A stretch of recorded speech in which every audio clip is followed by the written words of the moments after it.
მოგესალმებით საღამოშვიდობის.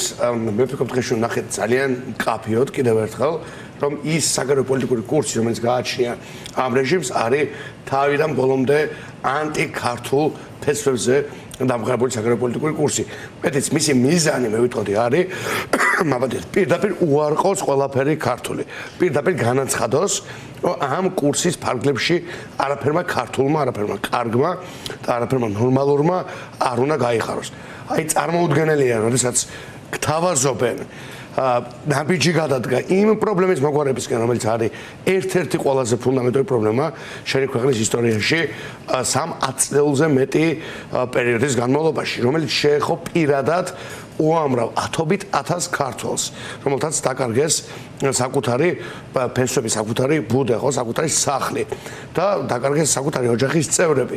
შეუძლებელია, რომ შენ პირიქით ყველაზე ძლიერი მხარეები გეუბნებოდნენ, რომ მოდი გადავდგათ ნაბიჯები იმისაკენ, რომ არა მარტო მოწოდება გაკეთდეს დეოკუპაციასთან დაკავშირებით, არამედ ეს საკითხი შევიტანოთ რაღაც უფრო ფართო პროგრამის ნაწილად, ხო, რაღაცა დოქტრინის ნაწილად ვაქციოთ და შენ გერქვათ საქართველოს პრემიერ-მინისტრი და გამოდიოდე და ნაცვლად იმისა, რომ ამბობთ, რომ კი, ეს უნდა გაკეთდეს და კი, მე ვითხოვ ამას, თქვენ კი არ მეუბნებით, მე ვითხოვ ამას.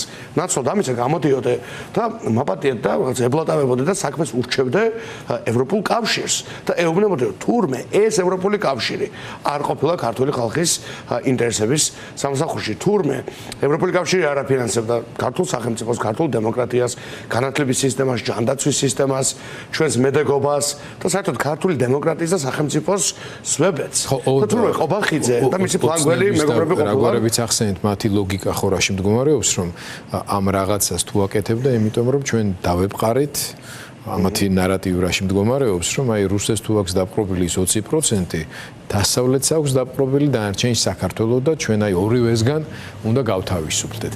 ჯერჯერობით მაინც საბედნიეროდ ქართული საზოგადოების აბსოლუტურ უმრავლესობაში მით უმეტეს აზრი იმასთან დაკავშირებით, რომ დაპყრობილობა კარგია და რუსეთი კარგს აკეთებს, როდესაც ეთნიკურ წმენდას აწარმოებს იქნება, ანადგურებს ჩვენს ისტორიულ მემკვიდრეობას და ასე ვთქვათ საქართველოს ანაწევრებს, ნუ ამას ვერ ამბობენ, ვერ ციტყვიან ალბათ ვერასოდეს. ამის საპირისპირო კი არა, ამის პარალელური ნარატივი არის, ამიტომ რომ დასავლეთი ძალიან ცუდია, იმიტომ რომ დანარჩენი საქართველოს დაიპყრო, ასე ვთქვათ, ხო? მაგრამ რატომ ასეთი გაწიწმატება ამ ბოლო დღეებში განსაკუთრებით, როცა დროებით მაინც შეეძლოთ მორატორიუმი გამოეცხადებინათ ევროკავშირის გინებაზე, როცა ევროკავშირი გამოდის და ამბობს საშენო რაღაცას ზოგადად, საშენო საამათოს არა. მაგრამ ქვეყნისთვის ძალიან მნიშვნელოვან რაღაცას, რომ მის დღის წესრიგში, ანუ დასავლეთის დღის წესრიგში, როგორც მინიმუმ ევროკავშირის პუტინთან სამომავლო მოლაპარაკებებში იქნება ჯარების გაყვანა, ხო? ბოლოს და ბოლოს ჩვენ ამ წინა დიდი გეოპოლიტიკური ცვლილების დროს მოხერხდა ის, რომ სწორედ სტამბოლში მოეწერა ხელი აი შეთანხმებას, რის საფუძველზეც საქართველოს ტერიტორია რუსულმა ბაზებმა დატოვეს. და არა იმის გამო, რომ ახლა ჩვენი შეეშინდა რუსეთს, მაშინ როდესაც აქ კონტროლის საკმაოდ სერიოზულ მექანიზმებს დიდი ხნის განმავლობაში ინარჩუნებდა, ხო? აი რით შეიძლება ეს აიხსნას? როგორ აზიანებს ეს სიტუაცია ზოგადად საქართველოს? პირველი მე ვფიქრობ, აქ არის ძალიან ალბათ ბანალურიც კი ჩვენი ზონისთვის ახსნა, რაც არის ის, რომ რა თქმა უნდა ეს რეჟიმი პირდაპირ ასრულებს რუსულ დავალებას, ემსახურება რუსულ მიზანს, რუსულ მისიას და შესაბამისად თუ კი ამ ტიპის ძრას ის დაუჭერს მხარს, ის მოვა წინააღმდეგობაში ზახაროვასთან, ის მოვა წინააღმდეგობაში პუტინთან, ნარიშკინთან, კრემლთან საერთოდ და მე ვფიქრობ ჩანასახშივე ამ რეჟიმის გენეტიკურ კოდში დევს, რომ არაფრით არ უნდა მოვიდეს წინააღმდეგობაში პუტინთან. რატომ? იმიტომ ეს რეჟიმი არის იმაში ერთადერთი კაცი და მას ძალიან ეშინია პუტინის, იმიტომ მან ძალიან კარგად იცის 90-იანების მოსკოვი, მან ძალიან კარგად იცის როგორ შეიძლება დაისაჯოს და მას ეშინია შიშველი ძალი, რასაც განასახიერებს რუსეთი და საერთოდ ეს არის ადამიანი ივანიშვილი, რომელიც უყურებს მხოლოდ შიშველ ძალას და მაგლოგიკას თუ პერსონალური საფრთხების ჭრილში არის ყველა. მოდი კი არ გეკამათებით, უბრალოდ ბუნებრივი კითხვა ჩდება, როგორ ცუდ და ბუა მოვლენათაც deep state-ს ესენი ახასიათებენ.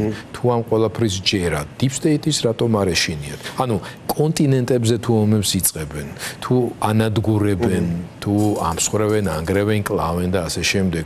ნუ რით ვერ გახდა, რით ვერ დაიმსახურა ამათი წარმოდგენაში deep state-მა პუტინზე მეტი თუ არა, ნუ იგივე საშიშროების რესურსი როგორ ვერ დაინახეს. ძალიან კარგი კითხვა და მე ვფიქრობ, რომ პასუხი არის, რომ ეშინია ორივესი სინამდვილეში, ეშინია ორივე მხარის თანაბრად მეტიც, აი განსაკუთრებით ტრამპთან მისი დამოკიდებულება მე ვფიქრობ აჩვენებს ხოლმე ამას, ამიტომაც ცდილობს ეს რეჟიმი, რომ ტრამპთან გარკვეულ უვერტიურებს ჰქონდეს ადგილი, გარკვეულ რაღაც რევერანს, ფლირტს, ცადოს მაინც, ან ყოველ შემთხვევაში შექმნას რაღაცა ვიზუალი, თუნდაც ყალბი, რომ რაღაცას ცდილობს, ხო, ხან რაღაც ანაკლიაში მინისტრებს გააგზავნის, ხან იტყვიან, რომ ტრამპი კარგი კაცია, უბრალოდ deep state-ის მსხვერპლია, ხან შემდეგ აქ შეხვდებიან სახლებს და ეტყვიან, რომ ყველაფერზე მზად არიან, რომ წავიდნენ.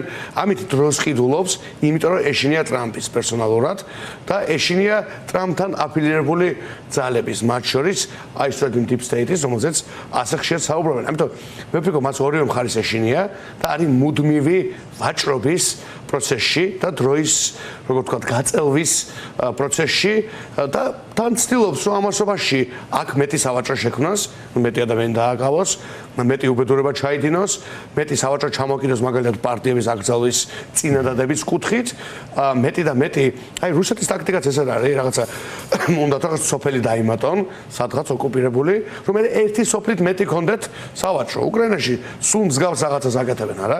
ასე მოქმედებს ივანიშვილიც დაახლოებით ის ქმნის შიგნით მეტ სავაჭროს, მეტ პრობლემას, მეტ თავის ტკივილს, რომ შემდეგ თუ კი ვაჭრობაზე მიდგა საქმე, ზევიდან ივაჭროს, და რაც შეგვიძლია, რა თქმა უნდა, ნაკლები დათმოს, იმიტომ მას ორივესი ძალიან ეშინია და სადაც უფრო მეტ შიშვალ ძალას და მეტ რეალურ საფრთხეს დაინახავს, იქეთ უფრო მეტი შიში ეკრება. ერთი ეს არის, მეორე წმინდად ელექტორალური. ახლა ასეთ რაღაცას რომ მიეზალმონ საბოლოოდ და შეუერთდნენ, გამოჩნდება რომ ყველაფერი რასაც გვეუბნებოდან აი ბოლო წლების განმავლობაში, რითაც აშინებდნენ ჩვენ საზოგადოებას მათ შორის, ხო? ზაფრავდნენ ადამიანებს, რომ მეორე ფრონტი გაიხსნება და ასე შემდეგ. ეხლა დაიწყეს უკრაინასთან საუბარი, დაიწყეს უკვე იმაზე საუბარი, რომ რაღაცა თურმე რელიგიური თუ სხვა ტიპის იდენტობა არ უნდა გადაიკეთო, თუ შეყვალ ევროკავშირში, ხო, მდინარაძემ აღიარა საკუთარი პირით. და თუ კი ალბათ ისინი ასე თქვენ წავლენ კიდევ უფრო მეტ დათმობაზე და მართლა ყველა ფრონტზე დაიხებენ უკან, მათ უკვე ელექტრონული შიშებიც უჩნდებათ, იმიტომ ეს დღის ბოლოს ეს არის რეჟიმი, რომელსაც ძალიან დიდი საფრთხები აქვს ექსისტენციური კუთხით. მათ ხო კარგად იციან, რომ ისინი არიან სემრეში უმცირესობის წარმომადგენელი პოლიტიკური ჯგუფი. ისევ ძალაზე მინდა კონცენტრირდა ჩვენ საუბრის ბოლოს. მე მგონი კი ეშინიათ ტრამპს, მაგრამ მაინც იციან, რომ დასავლეთი ცივილიზებული მეთოდებით მოქმედებს, პოლიტიკური, დიპლომატიური, ეკონომიკური.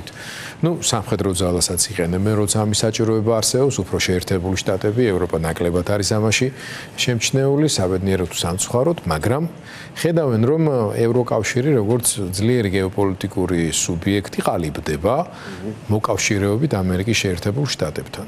გერმანია ამ შემთხვევაში ამ ახალი სუბიექტის მთავარი ღერძია, ასე ვთქვათ, ბრიტანეთთან ერთად, საფრანგეთთან ერთად, პოლონეთიც ვახსენოთ, ხო?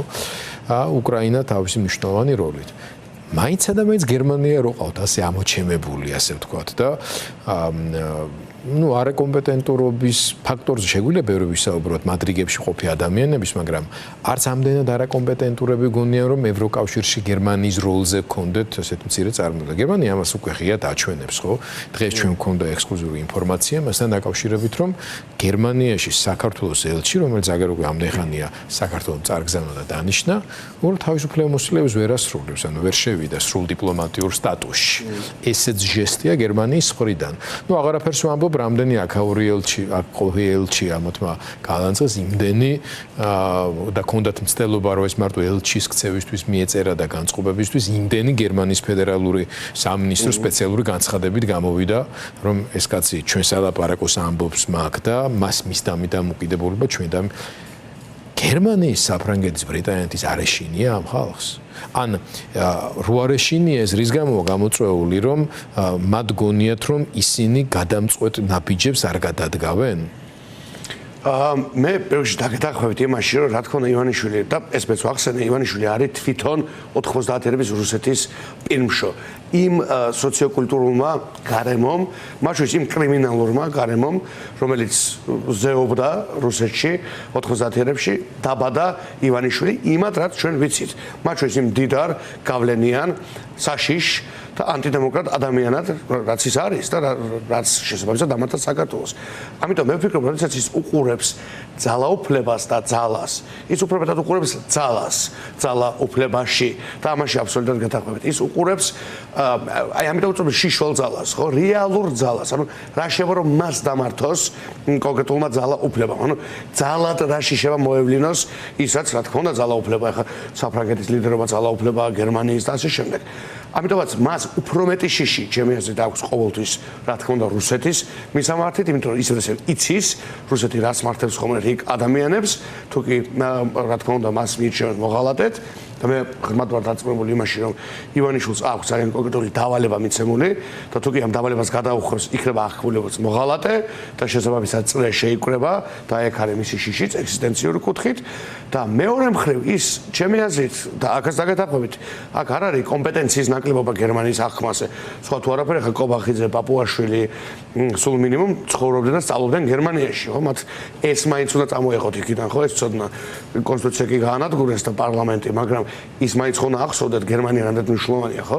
მათ ძალიან კარგად იციან სწორედ ის, ასაც თქვენ ბრძანებთ, რომ გერმანია არის ევროპული კავშირის პოლიტიკური ეპიცენტრი, განსაკუთრებულად ახლა, როდესაც გაერთიანებულ სამეფომ დატოვა ევროპული კავშირი ბოლო წლების განმავლობაში, მიუხედავად უსაფრთხოების კუთხით რჩება პოლიტიკურად აღარ არის მაგიდასთან, სადაც განსაკუთრებით მიიღება და გერმანიის როლი სულ უფრო გაიზარდა შედეგად. და მე ვფიქრობ, რომ ის თავდასხმები, რომელსაც აწარმოებს ქართული ოცნება გერმანიაზე, არის სწორედ აი ამ მერკანტილური სავაჭრო პოლიტიკური ფსიქოლოგიის გამოხატულება, როდესაც ურტყამენ სწორედ იმ მხარეს, ვინც ეგულებათ როგორც ყველაზე ძლიერი გადაწყვეტილების მიმღები, სწორედ იმისთვის, რომ იქაც შექმნან ისეთი ტიპის ვითარება, რომელშიც შეეცდებიან თავისი მოკლე ჭკუით, ზევიდან ქვევით ვაჭრობას. აი ეს მიდგომა აქვს ივანიშვილის ქვეყნის შიგნითაც, ამიტომ არის რომ ხო შეიძლება გადატვირთვა რაღაცების, ხო? საკუთარი ტყავის გადაწყვეტა არ გადატვირთვა, მხოლოდ გააუარესა ყველა ჯერზე, როდესაც შეთავაზება ქონდა, რომ რაღაცა ნორმალური ექნა, საპირისპირო გააკეთა, მეტი ლიდერი დააკავა, მეტი პარტიის აგზავნა მოიდომა და ამას შედეგად მოკლედ რო ვთქვათ. მე ვფიქრობ ივანიშვილი საბოლოო ჯამში აუცილებლად შეესწრება ვაჭრობას. ამას არ ვთქვი, მე ვფიქრობ, ვიცი რომ პროცესი დაწყებულია. გარდა იმისა, რომ ისინი ხვდებიან სახელმწიფო დეპარტამენტს, გარდა იმისა, რომ აი ეს ზოგადი რაღაცა როგორ ვთქვათ, ფლირტის მომენტი არის ამერიკის შეერთებულ შტატებთან, მცდელობების უკვე წელიწადნახევრის განმავლობაში.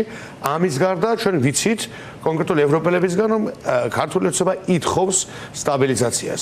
ოღონდ ისინი ამას ითხოვენ ქოცურ ფასად და მე ყოველთვის ვამბობ ხოლმე ამაზე, რომ ეს არ მოხდება ქოცურ ფასად.